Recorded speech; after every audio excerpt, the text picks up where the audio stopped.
E aí, professor, tudo certinho? Como é que tá a questão da pandemia aí, do isolamento social aí em Alagoas, não é isso? Rapaz, aqui imunizado pelo sangue de Cristo, olha. Tem fé de que Deus livra, né? Que Deus nos dá livramento. Mas estamos acompanhando aí, graças a Deus, estamos até agora nada próximo de nós, dentro da família, né? Mas, na verdade, eu estou passando uns dias fora de Alagoas, né? Então, eu não tenho acompanhado presencialmente lá. Mas houve um aumento nesse último mês, houve um pouco de aumento, né, de casos. Né, mas... E com você É, tudo em ordem? tudo certo, graças a Deus, professor. Aqui, o problema aqui tá voltando aos poucos ainda, aqui em Pernambuco, né? A gente É, não voltou tudo, tá voltando aos poucos. Questão dos cultos ainda, algumas igrejas já voltaram, outras não. No meu caso, a minha congregação ainda não voltou. E aí a gente está fazendo sempre esses trabalhos assim de online aí com o pessoal. graças a Deus. Eu acho que tem um lado positivo desse momento que a gente está vivendo, que é justamente a gente conseguir voltar mais para dentro, né, daquilo que a gente pode fazer, independente de quando a gente está fora de casa, assim. Houve um movimento crescente assim de compartilhamento de conteúdo, e até acho que, num certo sentido, a própria igreja, né, ela acaba tendo que se recriar, né, no modus operandi, né, É verdade. porque na falta ou na impossibilidade de haver reuniões presenciais, né, a gente acaba tendo que se aproximar de outra maneira. E então eu acho que, além do cuidado, né, que a gente tem que ter com a saúde, né, a gente tem que manter a chama da fé e da amizade, da fraternidade sempre presente através desses momentos. Então, nesse sentido, acho que isso tem sido positivo, né? Não só nesse tipo de evento, como, por exemplo, houve uma crescente disponibilização de conteúdos gratuitos assim para pessoas que têm interesse em fazer cursos, se aprofundar em estudos, né? Então, eu acho que isso é uma coisa positiva desse momento, né? E numa hora dessas, pelo menos a gente tem que olhar, né, para aquilo que pode dar esperança, que já dizia Jeremias, né? Nesses tempos de calamidade, né, a gente tem que olhar para aquilo que pode nos dar força, nos dar esperança e nos dar um objetivo lá na frente, né?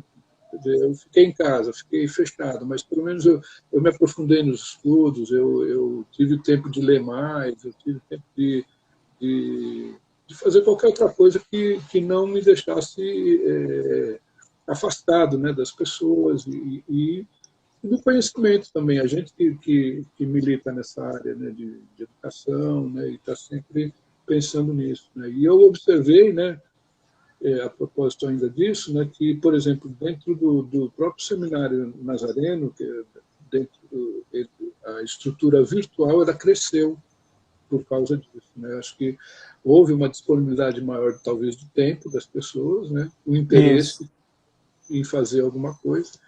Então, houve um crescimento dos alunos, né? Então, isso foi uma coisa boa também. Né? Isso é verdade. Eu nunca vi tanto conteúdo, né, é gratuito na internet. Tem muita coisa aí para fazer, para estudar. Tem vários cursos aí que está sendo oferecido no YouTube e pelas plataformas aí digitais. Tem para tudo. É Professor, verdade. no Diga caso, aí, o senhor está dando aula onde, professor? No Seminário Nazareno e aonde mais? no Nazareno eu dou aula no virtual, né? O, eu sou monitor, na verdade, do virtual e eu monitoro 6 disciplinas, as disciplinas históricas e mais uma de formação espiritual que a gente se encontrou por ali. O senhor já deu aula em Seminário Batista também, não foi isso? Também eu dou aula no Seminário Batista de Alagoas, inclusive a gente está com um projeto de implantação do EAD, né, do Seminário Batista de Alagoas, agora para julho e agosto, né, porque eles estão querendo entrar com força, né, na aplicação virtual. Né. modelo virtual de educação teológica. Certo. Então, a gente está conversando com eles, né, para a gente fazer essa implantação no caso, seria da plataforma Moodle, né, usar o Moodle como recurso para as aulas deles. Mas eu dei aula, continuo dando aula no presencial lá, no Batista, né, e no Nazareno também eu já dei aula na pós-graduação, né, que houve algum tempo atrás, em teologia armínio-wesleyana, e no polo presencial de Maceió também. Maceió. Professor, no caso aí, hoje o tema da gente é a salvação na perspectiva wesleyana. Pois é. É isso? Pode falar aí, professor. Fique à vontade aí para trazer aí o melhor da doutrina da teologia wesleyana aí para nosso público aí conhecer melhor. Amém. Então, esse é um tema assim bastante extenso, porque assim, assim, extenso porque a gente vai abordar a questão da soteriologia, né? E a soteriologia, para quem estuda teologia, quem já estudou, nós sabemos que é uma disciplina que ela permeia, né, várias outras disciplinas. Ela dialoga, né, por exemplo, com a antropologia teológica, com a pneumatologia, com a cristologia, né, com a própria ideia ou visão de Deus, né, e, aliás, como vários assuntos na teologia, mas principalmente no tocante à salvação, porque é uma questão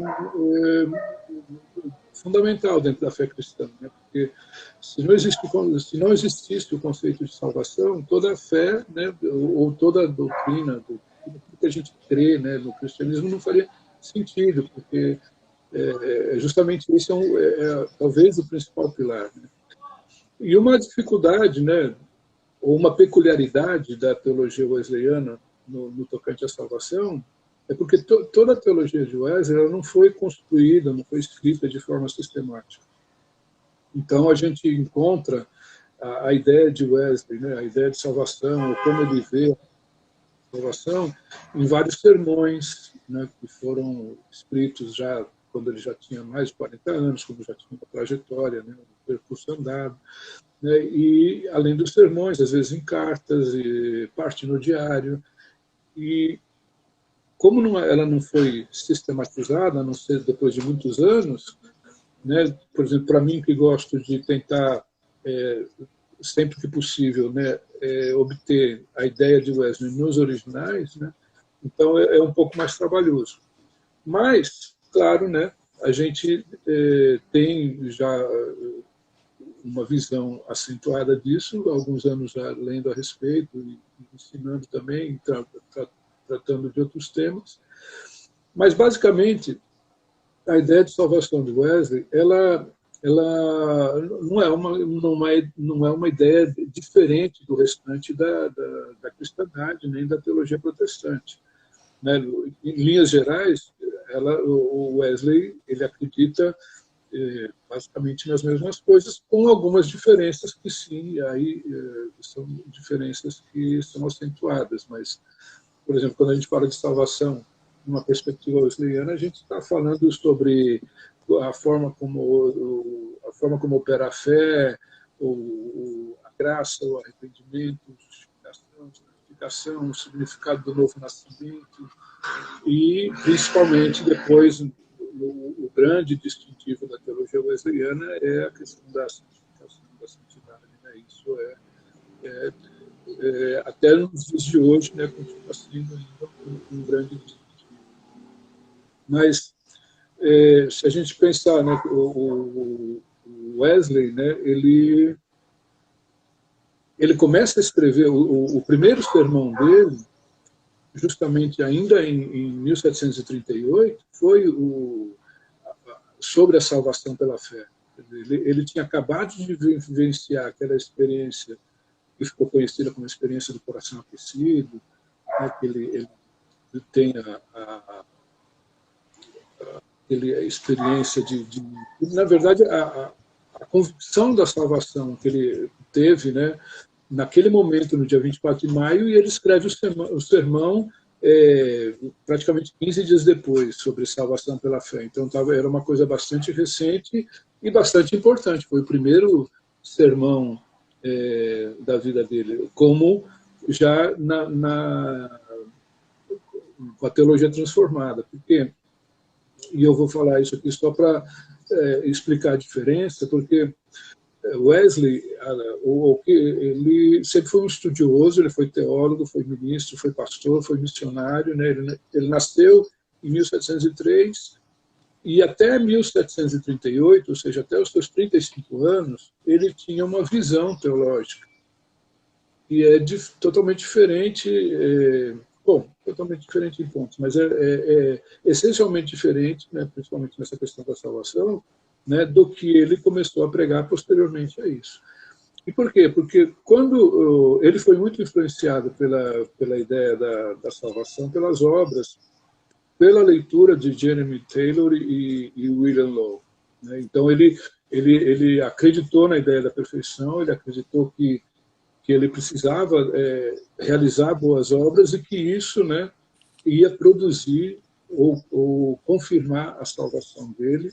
E assim ele operou, trabalhou, viveu no Clube Santo até 1735, um período de 6 anos, aí, de 1729 a 1735, fazendo tudo aquilo que o clube fazia, né, aquela proposta de visita, de leitura, de estudo bíblico, de vigília, de assistência aos pobres. Só que a crença, principalmente, era que isso ia garantir a salvação. Aquele conceito de ser justificado por Cristo, né, da fé que opera através de Cristo, ele não tinha, ele só veio a ter isso em 1738, quando ele volta da missão da Geórgia, né, tem o contato com os morávios e no navio de volta que ele começa a refletir sobre isso. Né? Isso é uma história bastante conhecida, bastante disseminada, mas eu digo isso só para diferenciar, né, qual é a visão de Wesley após o retorno dele. Então, quer dizer, e ele passa por essa experiência em 1738, logo que ele funda a Sociedade de Federland, e 15, 20 dias depois dele ter passado por isso, ainda em junho de 1738, ele escreve, então, o primeiro sermão dele, né, já com essa nova visão, e o sermão era sobre a salvação. E daí, no sermão, ele vai discorrer sobre qual é o significado da salvação. Afinal de contas, é salvação do quê? Né? Então, ele vai trabalhar, ao longo desse sermão, ele vai explicar que a salvação não é algo para o futuro, né? Ele não vai dizer que a salvação vai ocorrer somente após a morte, né? Aquela visão de que a gente entra para a glória. Né? Apesar de ser também, né? Mas ele acreditava na posse da salvação em vida, né? Era uma salvação presente, conforme ele diz. Né? E o significado da salvação era de que não era somente uma crença racional no sacrifício de Cristo, como ele via, né, dentro da Igreja Anglicana. E a Igreja Anglicana tinha o sistema teológico calvinista que acreditava que o salvo era eleito, né, e era uma coisa filosófica, racional. Daí ele diz que não, a salvação, na verdade, ela é operada, mas ela é presente, né? E ela consiste numa disposição diferente do coração. Né? A gente é salvo, né, do pecado, né? Não só, e nessa questão de ser salvo do pecado, ele faz uma distinção em ser salvo da culpa do pecado e do poder do pecado. Basicamente, quando Wesley trabalha então a ideia de salvação, ele fala justamente então que é uma salvação do pecado, e quando ele vai destrinchar isso, então ele explica, a gente vai ser salvo da culpa, né, através da justificação, e é salvo do poder através da santificação. Então, tanto no passado, né, naquilo que a gente é justificado. Como no presente, quando a gente é santificado, então a salvação está em operação. E tanto é que ele falava que a apropriação da salvação é mediante a fé, e é uma fé que opera pelo amor, ou seja, todas essas expressões elas estão conectadas, né, para dar sentido naquilo que ele cria e naquilo que ele começou a elaborar. Ele não possuía essa convicção de salvação até os 35 anos, quando ele teve aquela experiência do coração aquecido. Foi quando ele teve essa convicção, então, que ele entendeu, né, o que significava ser salvo por Cristo, né, adquirir, né, então, a tranquilidade, né, de não ter que através de um esforço humano, né, para saber conquistar algo que era uma dádiva divina. Então, quando ele toma posse, ele crê e tem essa certeza no coração, então ele repousa, né, dentro da doutrina da salvação, da justificação, mas ele vai elaborar, né, principalmente a partir daí, né, a doutrina da santificação que ele tanto enfatizou. Mas então, para Wesley, a salvação começa, né, em definir que nós devemos ser salvos do pecado, né? O ser humano ele nasce num estado de depravação, e nisso a teologia wesleyana ela concorda com a teologia vigente, né, com a teologia protestante da Reforma, né, de que o ser humano ele era inabilitado, né, essa é a definição de depravação total, o ser humano ele é inabilitado por si próprio obter a salvação. Ele não tem como tomar a iniciativa, né, a não ser mediante uma resposta a um chamado divino, a uma atuação da graça de Deus, né, e é isso que a gente vai estar falando aqui um pouco daqui para frente, né? Então, como é que essa... Muito bom. Para a gente entender isso, quer dizer, a gente tem que analisar como é o ser humano, como Wesley via o ser humano. Então, tem algumas diferenças, né, com relação à teologia contemporânea. Professor, então, mas... Oi. No caso, ele desenvolveu muito da teologia dele, tendo em vista aquele pensamento do antinomismo que havia na Inglaterra na época, não é isso? Sim. Exato. É porque existia aquela ideia, né, de que o ser humano, o homem era salvo, na verdade ele era um eleito. A partir do momento que ele é eleito, se a gente for ver, não dá nem para se falar propriamente em salvação, porque a partir do momento que ele é eleito, ele já ele não está em um estado, né, de pecaminosidade. Isso seria a forma racional de ver isso. Embora a teologia calvinista ela elabora o sistema dizendo que o homem ele era depravado, né, também, ele estava inabilitado da mesma maneira, mas que então Deus, através da eleição, ele salva. Mas, biblicamente, a gente entende que isso é difícil, né, de ser sustentado, mesmo havendo, né, vários textos que falam a respeito da eleição. E Wesley ele vai discordar, essencialmente vai discordar da forma como a graça opera, porque, em essência, o que está por trás da questão da eleição é justamente a maneira como a graça opera no ser humano, né? E quando a gente fala da graça, é a forma como Deus escolheu salvar o ser humano, né? Porque a gente reconhece que Deus ele é onipotente, onipresente, onisciente, que pela presciência ele entenda ou saiba quem são todas as pessoas que vão, no final, né, ser salvos, mas apesar de ser um Deus soberano, ele não determina, né, quais são as pessoas que serão salvas, né? Então, ele estipulou um mecanismo de salvação que é através da fé, que é mediante a fé, e a fé é um dom que é dado gratuitamente a todo ser humano. E a operação da fé e da graça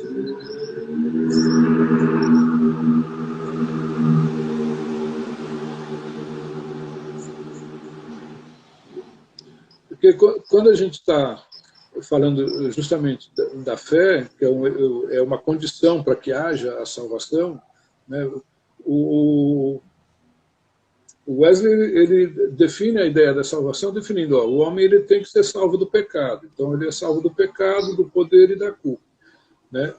Mas isso é feito mediante a fé, e uma fé que consiste numa disposição do coração, não é somente uma fé racional. Ou seja, é uma disposição do coração, significa que o ser humano, que o homem, ele tem que trabalhar, operar essa fé, ele tem que responder a essa fé. Ele não é uma fé passiva, né? A salvação não é um ato que o ser humano participa passivamente. Somente que porque quando a gente fala de eleição, quer dizer, a partir do momento que Deus elegeu, o ser humano não participa de modo nenhum. Ele somente é um eleito, né? Ele é eleito, ele estava fadado ao inferno, né, pelos pecados, mas Deus elegeu, tirou, o ser humano não faz nada, não existe nenhuma responsabilidade moral nisso, não existe nada que o ser humano faz. E o Wesley não entende dessa maneira. Ele entende que é uma fé, uma disposição do coração, e que a graça, né, ela vai se distinguir também da visão de graça que existia na época, que era uma visão da graça comum. Então, quando Wesley vai falar a respeito de como Deus opera, como Deus derrama essa dádiva, Wesley vai dizer, então, que o ser humano ele tem a possibilidade de se arrepender, né? O primeiro sentimento que ele tem, que possibilita a consciência de que o ser humano ele é pecador e que ele deve se arrepender e ter os seus pecados perdoados, né? Então ele considera que esse primeiro despertar do ser humano, o primeiro despertar do homem, então, é aquilo que ele chama de graça preveniente, né? E que isso vai possibilitar que o homem venha a se arrepender. Então, como eu mencionei, ele divide a graça, né, em dois momentos. E o arrependimento em si, ele chama de graça convincente, né, que é a consumação do ato, né, praticamente dessa maneira. E isso é diferente de como do conceito de graça vigente naquela época, porque a graça comum ela é dada a todos os homens indistintamente, mas ela não é dada para a salvação. Ela não é uma graça que opera a salvação. Não, pelo menos, na forma como é definida pela teologia da época. Então, a graça comum é aquela graça que consiste em dons, e consiste numa revelação de Deus, mas que não produz necessariamente a salvação. E Wesley ele vai entender que a graça preveniente ela é uma graça que conduz o homem à salvação. E é por isso que ele divide em graça preveniente e graça convincente. Quer dizer, graça preveniente é aquele primeiro despertar, né, do homem, né, para o seu estado pecaminoso, e a graça convincente é o arrependimento que vai levar o homem à possibilidade de ser regenerado. Porque, até nesse ponto, o sistema, né, calvinista ele enxerga diferente, porque eles entendem que o homem ele primeiro é regenerado para depois ter fé. E no sistema wesleyano, não. Essencialmente, o homem deve ter primeiro fé e a graça para que depois haja o arrependimento. Porque o arrependimento é um ato consciente. Né? Então, como é que vai ser? Se o homem é regenerado antes de se arrepender, na verdade, ele está se arrependendo do quê? Se já não existe remorso, já não existe culpa, se ele já foi justificado, não existe a culpa. Se ele já foi regenerado, não existe esse sentimento de arrependimento verdadeiro. Isso só pode existir antes de que haja a regeneração. Consequentemente, numa linha imaginária que a gente costuma chamar de Ordo Salutis, que é vista dentro da teologia, né, o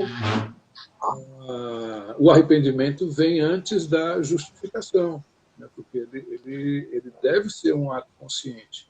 E para ser um ato consciente, Deus tem que operar, né, para abrir os olhos, né, na verdade, esse despertar do ser humano, né, que é a ação da graça no ser humano, que vai possibilitar que ele, então, se enxergue, né, como uma pessoa que precisa ser restaurada por Deus. Então, aí opera o arrependimento, que Wesley chama de graça convincente, né, para que, então, haja, de fato, a partir do momento que o ser humano, então, toma consciência, se arrepende e confessa, né, então ele pode ser justificado, né? E aí, então, aí opera a regeneração, né? Entra em cena a regeneração e o novo nascimento, né? Basicamente é isso. Assim, nessa sequência, né? Vamos dizer assim. Embora a gente sabe que falar como uma sequência que aparentemente é lógica, é difícil porque a gente está falando de coisas abstratas, né? Mas dentro de todo o raciocínio, né, de Wesley, da teologia wesleyana, né? Então existe essa necessidade de o homem primeiro ser consciente do seu pecado para que depois ele possa ser justificado, né? Inclusive, a gente, quando a gente fala sobre a justificação, e dentro do meio teológico, né, existem algumas frases que ficaram famosas, que é, por exemplo, aquela de que Wesley dizia que não havia nenhum fio de cabelo, né, de diferença entre ele e Calvino. Então, a gente precisa esclarecer que às vezes as pessoas dizem, não, não tinha diferença na teologia, era tudo muito semelhante. Na verdade, é semelhante. Wesley, quando ele falou isso, e ele de fato falou isso, porque ele não via nenhuma diferença na forma como o homem era justificado por Deus. Mas era especificamente na questão da justificação. Porque Entendi. com relação à santificação, existe uma diferença enorme. Como a forma como Deus opera a salvação, através da graça, também existe uma diferença. Então, às vezes as pessoas tentam forçar uma aproximação teológica que não existiu, né? E isso, por causa de que Wesley trabalhou junto com Whitefield, e eles tinham teologias diferentes, né? Mas a verdade é que o Wesley ele inicia a sua jornada teológica, se pode dizer assim, em 1738, e 3 ou 4 anos depois, o Whitefield se separa dele e eles não tinham concordância nessa questão. Inclusive, quando o Wesley escreve o Sermão Graça Livre, né, o Whitefield vai fazer a réplica, daí ele faz a tréplica, porque o Wesley não aceitava, não concordava com a visão da predestinação e da eleição, que o Whitefield defendia como um bom calvinista.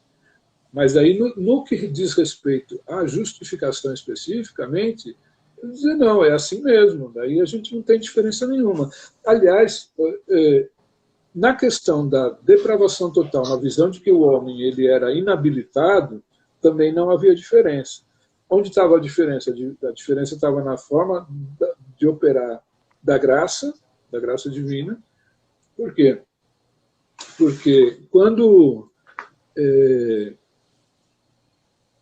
eu tenho até uma historinha, né, que era um encontro de um estudante, né, Wesley já tinha 84 anos, e o Seymour, eu não lembro o primeiro nome dele agora, mas era um estudante da igreja da Inglaterra lá, que era teoricamente calvinista, né?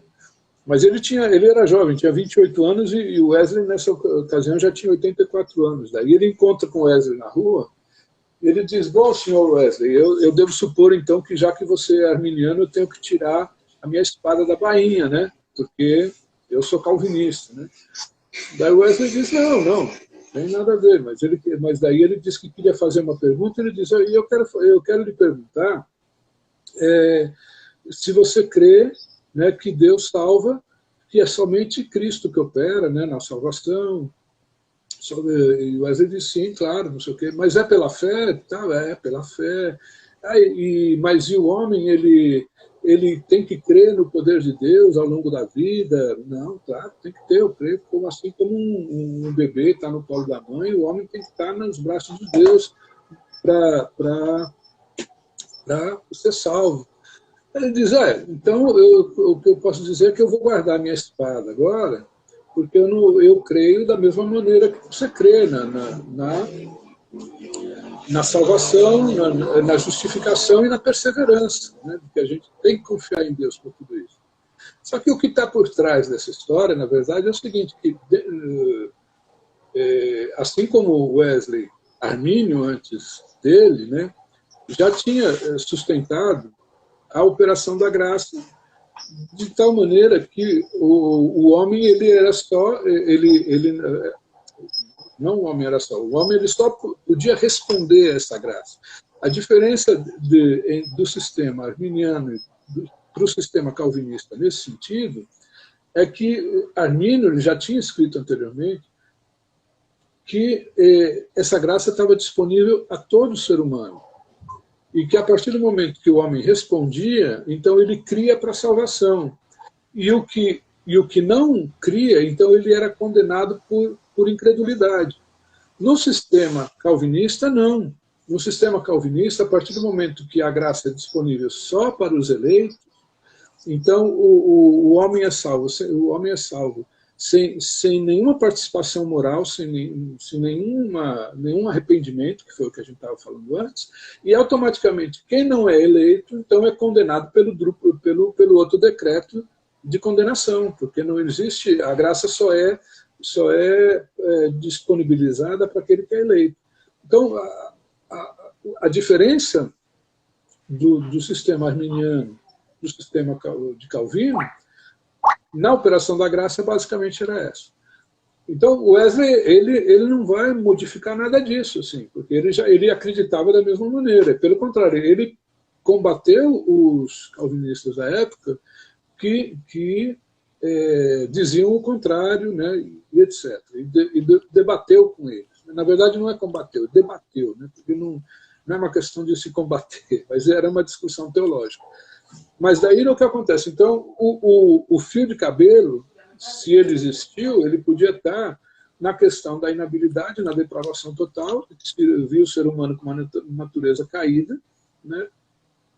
E na questão da justificação, na forma como que o homem é justificado por Cristo.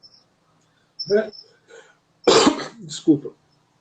Para explicar melhor a questão da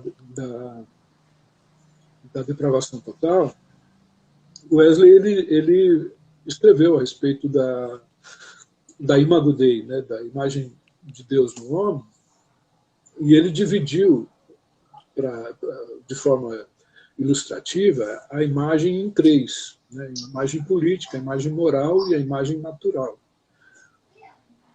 A imagem política seria o status social do homem, né, um status de posição, de poder que Deus deu ao homem, né, a condição de reinar sobre todo o restante da criação. a imagem natural, que Wesley dividia ainda em três também, que seria a compreensão, a vontade e a liberdade, né? E as afeições. E a imagem moral, que na verdade a imagem moral era justamente aquela que vinha da lei de Deus, da vontade de Deus para o homem. E que quando Adão pecou, o que foi manchado foi justamente a imagem moral, mas que a imagem política e a imagem natural, elas sofreram consequências porque a imagem moral estava manchada. Então o homem ele não tinha mais aquela mesma liberdade que Adão teve no início, e então a vontade do homem ficou escrava ao pecado. Então a inclinação do homem era para o pecado. Até que Cristo regenera isso, então a vontade é liberta, né? E aqui a gente podia aprofundar um pouco nos sentidos que foram afetados pelo pecado, né? Nos olhos, nos ouvidos, nas ações humanas, nas afeições, né? E depois a gente vê isso claramente no Novo Testamento como é tratado como concupiscências, né? E todas essas questões, então, elas foram, na verdade, manchadas pelo pecado de Adão. Mas aí, a partir do momento que existe a regeneração, que se dá a regeneração, a imagem moral ela é restaurada. E o Wesley ele trabalha em cima dessa ideia e baseado em Colossenses 1,12, que diz que nós devemos mirar, né, a imagem de Cristo, né, que é a imagem do Deus invisível, e que é a imagem restaurada, que nós devemos almejar. Então isso passa a ser um alvo, na verdade, a partir do momento que nós somos regenerados.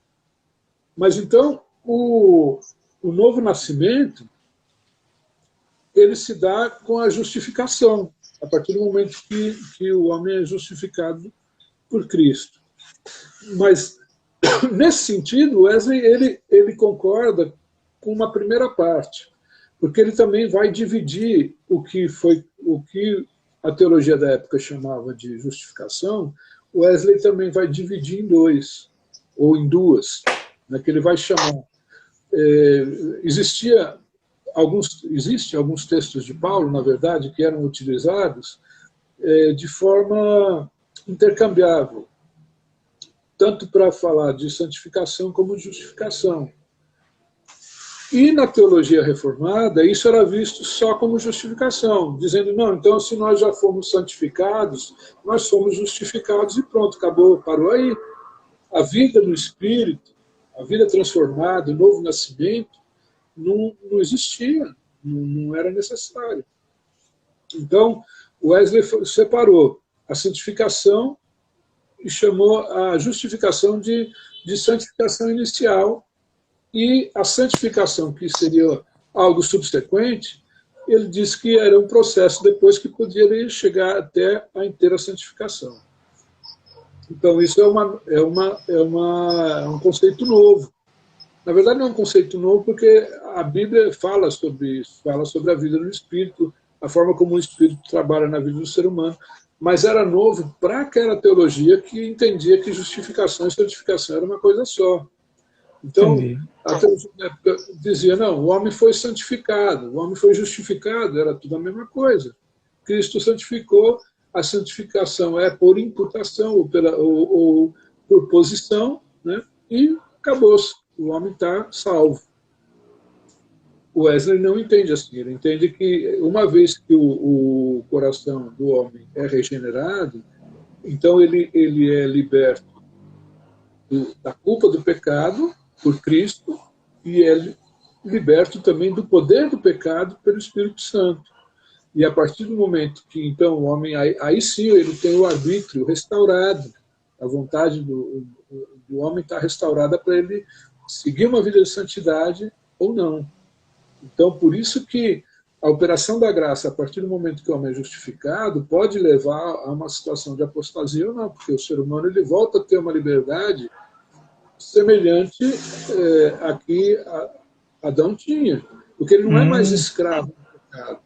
Né? Interessante. Como algumas pessoas insistem em afirmar que o ser humano, mesmo depois de salvo por Cristo, ele ainda continua numa situação de pecado, pecador, não tem o que fazer, enfim, falando assim numa linguagem bem rasa, né? Dizendo que a salvação de Cristo em nada é a mesma coisa, porque ele pode continuar pecando, né? E que não vai acontecer nada. Na verdade, há alguns que até colocam, né, um texto de Paulo, de Romanos 7, e distorcem, né, para dar um perfil de um crente, de um crente pecador, mas na verdade, quando Paulo, naquela passagem que Paulo diz que ele faz aquilo que não quer, e o que ele não quer é o que ele faz, etc., na verdade aquilo não é um retrato, né, não é um perfil de um homem santificado, de um cristão verdadeiro, né? Tanto é que, se a gente comparar aquele versículo com alguns versículos adiante, Romanos 8:1, né, ou outras passagens mesmo, quando Paulo fala da sua própria vida, né, de que ele era zeloso, que ele, enfim, que ele não era um crente dessa maneira, fica claro que ele não está se referindo a um cristão totalmente convertido. Ele está falando da impossibilidade de alguém que não através da graça, né, que não está sendo beneficiado pela graça, que ele consiga então a viver uma vida de santidade. E aí alguns teólogos imaginam isso, ou entendem isso como a situação de um homem segundo a lei, ou mesmo de Adão, ou alguém que não é crente verdadeiramente, que não foi justificado, não foi salvo, etc. Então, mas a visão de um salvo jamais seria possível, né, ter uma vida dessa maneira. Justamente porque a partir do momento que a pessoa ela é resgatada, que ela é salva, existe a regeneração da vontade. E isso é claro na Bíblia. O Pedro vai falar de que nós que temos todas essas promessas e que agora somos participantes, coparticipantes da natureza divina, ou seja, ele assemelha, né, essa natureza regenerada à própria natureza de Cristo novamente. Então, a imagem foi restaurada. Isso aqui, quando Pedro fala isso, quando Paulo escreve em Colossenses, então, que nós miramos a figura de Cristo ressuscitado, que é a imagem restaurada também. Então, o Novo Testamento diz que a partir do momento que nós somos salvos por Cristo, que nós somos justificados, a nossa imagem foi restaurada, né? Então, a nossa natureza foi restaurada. Então, não há por que se insistir e continuar dizendo que o ser humano continua num estado de pecado, né? Então, a salvação, nesse sentido, ela está encaminhada através de uma vida santa. É Porque, mais do por que mais que justificação, né? É mais do que justificação, né, professor? Justamente, e mesmo que Wesley diga na definição daquilo que ele entende como salvação, que não é uma salvação para o futuro, mas aqui é uma salvação presente, porque é uma salvação que exige a convicção, e ele dizia isso justamente porque ele tinha experimentado isso, exige a convicção de que daquilo que Cristo fez, mas a salvação é algo que tem que ser operado, né, com temor e tremor, tem que ser levado adiante, né, através de uma vida de santificação, de santidade, né, e aí entra o principal distintivo de Wesley, né, tanto da teologia reformada como da teologia de Armínio, que é a doutrina da santificação, da inteira santificação, da santidade e da perfeição, que são formas diferentes que Wesley entendeu para descrever um estado de uma pessoa que pode alcançar um estado de não pecabilidade, né? de ausência de pecado. E Wesley defende isso ao longo a gente estava falando de 1740, 1750, quer dizer, os próximos 40, 50 anos da vida dele, até o ano que ele morre, ele continua defendendo a mesma ideia de perfeição. Ele vai dizer que não é uma perfeição com ausência de erros, né, de falhas humanas, mas que no tocante ao pecado, sim, é uma vitória sobre o pecado. Então, é totalmente possível, né, segundo Wesley defendeu várias vezes, o homem ter uma vida de santificação, né, sem voltar a pecar após ser regenerado por Cristo. Então, Ele não está mais sobre o poder do pecado, não é isso, professor? Exatamente. A vida não no pode espírito, ser mais dominado, né?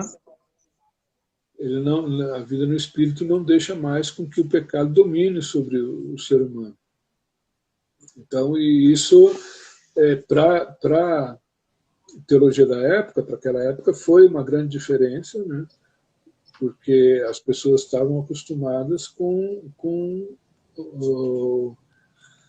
a salvação como algo totalmente de Deus, que somente Deus operava, né? O ser humano não participava, não precisava fazer nada, inclusive ele podia continuar com a mesma vida de pecado, porque não existia aquela ideia do novo nascimento, não existia aquela exigência da transformação pelo Espírito, de uma vida transformada no Espírito.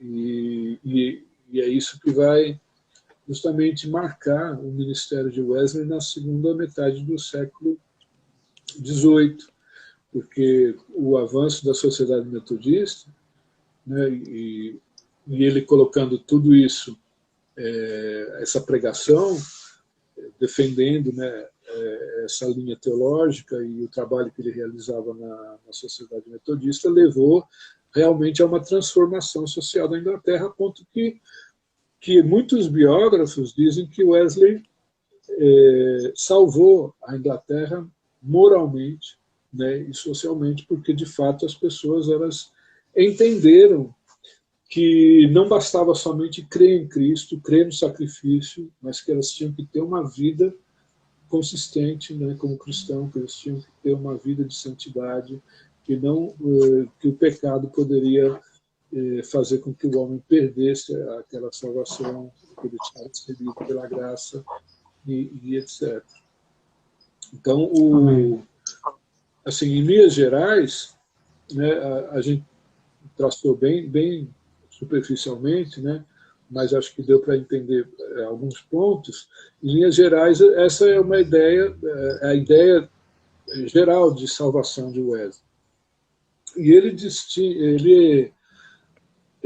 se distingue tanto da teologia vigente, que na teologia protestante, mencionei agora há pouco, né, que existe aquele conceito de Ordo Salutis, né, que é a ordem da salvação, um termo em latim que significa a ordem da salvação, onde existe primeiro chamado, fé, arrependimento, graça, e etc. E aí vão se colocando os itens, né, numa sequência lógica para entendimento do ser humano. Mas a maioria dos estudiosos de teologia wesleyana, eles concordam em chamar, aliás, de dizer que Wesley ele não trabalha uma ordem salutis, mas ele trabalha uma via salutis. Porque para Wesley a salvação é algo que está sempre em processo. É um processo que tem início, né, quando Deus manifesta a sua graça para o ser humano, e esse processo vai continuar, né, numa vida de santidade até o momento em que o homem tem um encontro final com o seu Salvador, na glória, né, ou quando morre, enfim. Mas é um processo. O ser humano está sendo encaminhado, né, dentro de um processo. E se a gente for ver, Gustavo, isso está muito semelhante, muito parecido com a forma como Paulo entendia a salvação. Porque Paulo, muitas vezes, ele diz assim, existem algumas expressões de Paulo que ele fala assim, ó, não que eu haja alcançado, mas eu prossigo para o alvo. Quer dizer, Paulo fala ó, isso aqui que eu conquistei até agora não foi o suficiente, eu tenho que continuar. Ele fala também sobre operar a salvação com temor e tremor, né? Então, a visão de Paulo com relação à salvação, ela é bem consistente com melhor dizendo, vou inverter, a visão de Wesley com relação à salvação é bem consistente com a visão de Paulo, que é a visão que foi canonizada na Bíblia, mas que é essa visão de processo, de algo que está em andamento. Os teólogos concordam em que existe um tempo que é chamado de parúsia, né, que é aquele tempo em que é a expectativa da segunda vinda de Cristo, que é quando a gente entende que vai se concretizar, né, a salvação. Quer dizer, e nesse período de parúsia, que existe um período histórico, né, que a parúsia se daria desde a primeira vinda de Cristo até a segunda. Então, na linha histórica é um período histórico. Mas existe também, de certa forma, na vida do ser humano. A partir do momento que Cristo entra na linha do tempo da minha vida, da sua vida, da vida de qualquer pessoa, quer dizer, a gente passa a viver também um momento de expectativa do encontro, né, com Cristo, que vai ser quando se consuma, né, a nossa salvação. Então, nesse sentido, existe um processo que está aberto.